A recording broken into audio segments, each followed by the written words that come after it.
बिस्मिल्लाहिर्रहमानिर्रहीम। अस्सलाम वालेकुम नाजरीन, आप यूट्यूब चैनल देख रहे हैं। मैं उस्मान हबीब हूँ। जब कौम के खरबों लूटने वाला इलाज के बहाने 50 रुपए के स्टाम्प पर लंदन भाग जाए और किसी मुनसिफ को इसे वापस लाने की फिक्र तक ना हो, बल्कि अदालतें कातलाना हमले में बच जाने वाले मौजूदा हर दिल अजीज कायद को मामूली सी रायत भी ना दे सके, तो ये आप खुद जान लें कि ये मुल्क किन हाथों पे है।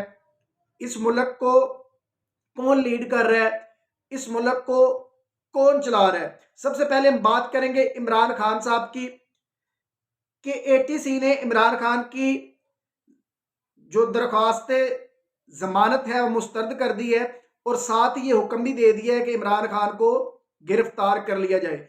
इमरान खान के वकील बाबर आजम आज एटीसी अदालत में पहुंचे और उन्होंने कहा कि मेरे जो क्लाइंट है उनको, आपको पता है कि टांग में गोली लगी हुई है और गोली लगने की वजह से वो यहाँ पे आ नहीं सकते, आपके सामने हाजिर नहीं हो सकते। तो एटीसी के जज जवाद अब्बास साहब उन्होंने कहा जी नहीं, इमरान खान अगर मेरे आज सामने होते तो शायद मैं उनको जमानत दे देता, लेकिन वो नहीं है मेरे सामने तो मैं उनको जमानत नहीं दूंगा। अभी जरा मैं आपको पीछे लेके चलता हूं। शहबाज शरीफ साहब, जब उन पे आशियाना स्कैंडल का केस था, खरबों रुपए की जो मनी लॉन्ड्रिंग थी वो उन पे था, तो उन्होंने अदालत से रजू किया और उन्होंने कहा जी मेरी कमर में शदीद दर्द है, मैं नहीं आ सकता। अदालत ने पहले उन्हें कहा कि आप हफ्ते बाद आ जाएं, फिर 15 दिन बाद, फिर महीने बाद, और फिर परमानेंटली उनको सुकून दे दिया कि जनाब आप ना आए, आपके वकील आए और अपने दलाइल दें। उसके बाद हमजा का भी यही मसला था, हमजा और सलमान का, इनकी जो मनी लॉन्ड्रिंग थी ये भी बीमार हो गए। इन्होंने कहा जी हम खुद नहीं आ सकते, तो अदालत ने कहा जनाब आप ना आए, आप रिलैक्स करें, हम आपके घर आ जाएंगे, आप ना आए, आपको खुली छूट है।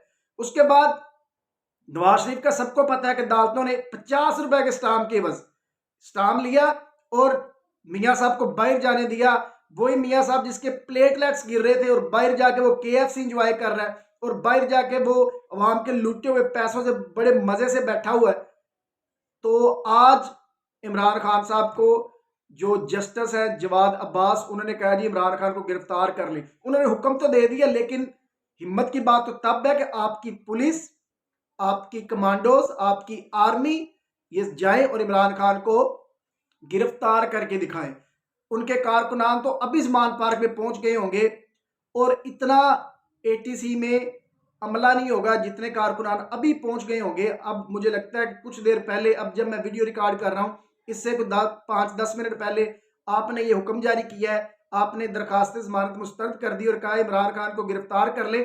बस अभी देख ले कि अभी कारकुनान कितने हो जाएंगे। मैं अक्सर ये बात कहता रहता हूं कि मुल्क में जब तक इंसाफ नहीं होगा, चाहे मुल्क में आप सब्सिडीज दें, चाहे मुल्क में सेहत कार्ड दें, चाहे मुल्क में लंगर खाने आम कर दें, एहसास प्रोग्राम शुरू कर दें, आप मुल्क के निचले तबकात को उठाने की कोशिश कर लें, आप हर बंदे को प्रमोट करें, लेकिन जब तक मुल्क में इंसाफ नहीं होगा आपका मुल्क तरक्की की राह में नहीं चल सकेगा। क्योंकि इंसाफ ही एक ऐसी चीज है जो किसी मुल्क की तरक्की में अहम किरदार अदा करती है और अनफॉर्चुनेटली इंसाफ पाकिस्तान में नहीं है। कल जस्टिस जवाद अहमद साहब जो लाहौर हाई कोर्ट के जज हैं, उनकी मैंने तारीफ की जब उन्होंने कहा कि हम, जो बंदा आइन तोड़ेगा मैं उसको पकड़ूंगा और जो बंदा 90 दिन के अंदर अंदर इलेक्शन नहीं करवाएगा, मैं यहाँ पे बैठा हूँ, मैं देखता हूँ कि किस तरह इलेक्शन नहीं होते, तो मैंने उनको अप्रिशिएट किया कि उन्होंने कानून की और आइन की पासदारी की। लेकिन ये एटीसी के जज जस्टिस जवाद बास, इन्होंने आज क्या किया, एक बंदे को आप फेवर दी जा रहे हैं, वो बंदा बिल्कुल ठीक है, बल्कि उनके पूरे खानदान को आपने फेवर दी, वो बिल्कुल ठीक थे, उन पे करप्शन और मनी लॉन्ड्रिंग थी। और एक बंदा जो मौजूदा दौर का सबसे फेमस लीडर है, उस बंदे की टांगों में गोलियां लगी हुई हैं और उसको आप थोड़ी सी फेवर नहीं दे सके, तो ये बड़ी अनफॉर्चुनेट बात है। और इलेक्शन के हवाले से सुप्रीम कोर्ट का भी हुक्म आ गया। उन्होंने कहा जी लाहौर हाई कोर्ट ने जो हुक्म दे दिया है कि 90 दिन के अंदर अंदर इलेक्शन करवाएं, तो आपने 90 दिन के अंदर अंदर ही इलेक्शन करवाने हैं, चाहे जो मर्जी हो जाए। और अब ये लोग पकड़े गए हैं और इन पे तौहीने अदालत की दरख्वास्त भी अजहर सदीक साहब ने दायर की हुई है। और अभी अगर 90 दिन के अंदर इलेक्शन नहीं करवाते तो देखते हैं कि तौहीने अदालत इन लोगों पर लगती है या नहीं। एक और जो बड़ी खबर मैं आपको देने जा रहा हूं कि हुकूमत ने पेट्रोलियम मसनूआत का बम गिराने का फैसला कर लिया है, जिसमें पेट्रोल 35 रुपए, डीजल 10 रुपए बढ़ाने का फैसला कर लिया गया है मुबैना तौर पे। और मुबैना तौर पे इतलात ये भी हैं, ये कल बरोज जुमेरात से ये जो नए रेट्स हैं ये लागू हो जाएंगे और मट्टी का तेल 217 रुपए तक जा पहुंचेगा।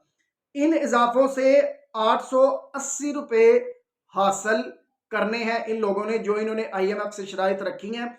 इन इजाफों से इन्होंने 850 अरब रुपए हासिल करने हैं। एक बात आपको और भी याद रहे कि 1 फरवरी से लेके आज तक इन्होंने पहले ही पेट्रोलियम मसनूआत में इजाफा कर दिया है।